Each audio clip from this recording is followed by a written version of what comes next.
മുഖ്യമന്ത്രി പിണറായി വിജയൻ ധർമ്മടത്ത് മത്സരിക്കുന്നതോടൊപ്പം ഉണ്ട് എന്നാണ് നമുക്ക് മനസ്സിലാക്കാൻ വേണ്ടി സാധിക്കുന്നത്. പാർട്ടി ചിഹ്നത്തിൽ ആരെങ്കിലും നിന്ന് കഴിഞ്ഞാൽ അത് കനത്ത തിരിച്ചടി ഉണ്ടാക്കാനുള്ള ഒരു സാധ്യത കൂടി CPM നിലനിൽക്കുന്നുണ്ട്. ഈ ഒരു പശ്ചാത്തലത്തിൽ കൂടിയാണ് ഇങ്ങനൊരു തീരുമാനം ഉണ്ടാകുന്നത് എന്നുകൂടി മനസ്സിലാക്കേണ്ടതുണ്ട്. മറ്റൊന്ന്, ഇപ്പോൾ ഇത്തവണ തെരഞ്ഞെടുപ്പിൽ LDF ഭൂരിപക്ഷം നേടുകയാണെങ്കിൽ പിണറായി തന്നെയായിരിക്കും മുഖ്യമന്ത്രി.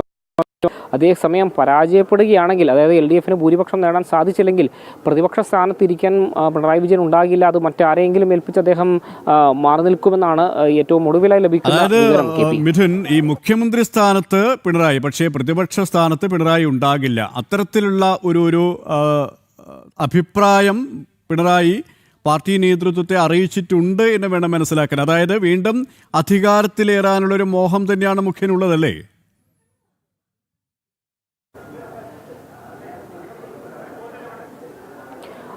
തീർച്ചയായും അധികാര കേന്ദ്രം താനായിരിക്കണമെന്നൊരു ചിന്ത തന്നെയാണ് ഇതിന് പിന്നിലെന്നാണ് മനസ്സിലാക്കേണ്ടത്. അതായത് മുഖ്യമന്ത്രിയായി സ്ഥാനമേൽക്കാനാണെങ്കിൽ താൻ തയ്യാറായിരിക്കും. പക്ഷേ 2 തവണ മുഖ്യമന്ത്രി സ്ഥാനത്തിരുന്ന താൻ ഒരു പ്രതിപക്ഷ നേതാവായി ഒതുങ്ങിപ്പോകാൻ തയ്യാറാകില്ല എന്ന് തന്നെയാണ് പാർട്ടി വൃത്തങ്ങളിൽ നിന്ന് ലഭിക്കുന്ന സൂചന. ഇതിൻ്റെ അടിസ്ഥാനത്തിൽ തന്നെയായിരിക്കും, അതായത് വിജയിച്ചാൽ പിണറായി മുഖ്യമന്ത്രി, പക്ഷേ പരാജയപ്പെട്ടാൽ പ്രതിപക്ഷ സ്ഥാനത്തിരിക്കാൻ പിണറായി വിജയൻ തയ്യാറാകില്ല എന്ന് തന്നെയാണ് ലഭിക്കുന്ന സൂചന.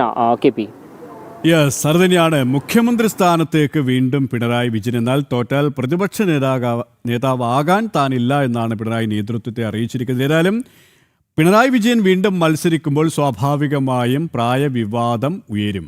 പക്ഷേ ആ വിവാദത്തെ മറികടക്കാൻ കടന്നപ്പള്ളിയെ കണ്ണൂരിൽ വീണ്ടും മത്സരിപ്പിക്കാനുള്ള ഒരു തന്ത്രം തന്നെയാണ് നേതൃത്വം പരിശോധിക്കുന്നത്. മിഥുൻ പിള്ളയാണ് കണ്ണൂരിൽ നിന്നും വിശദാംശങ്ങളും നൽകിയത്.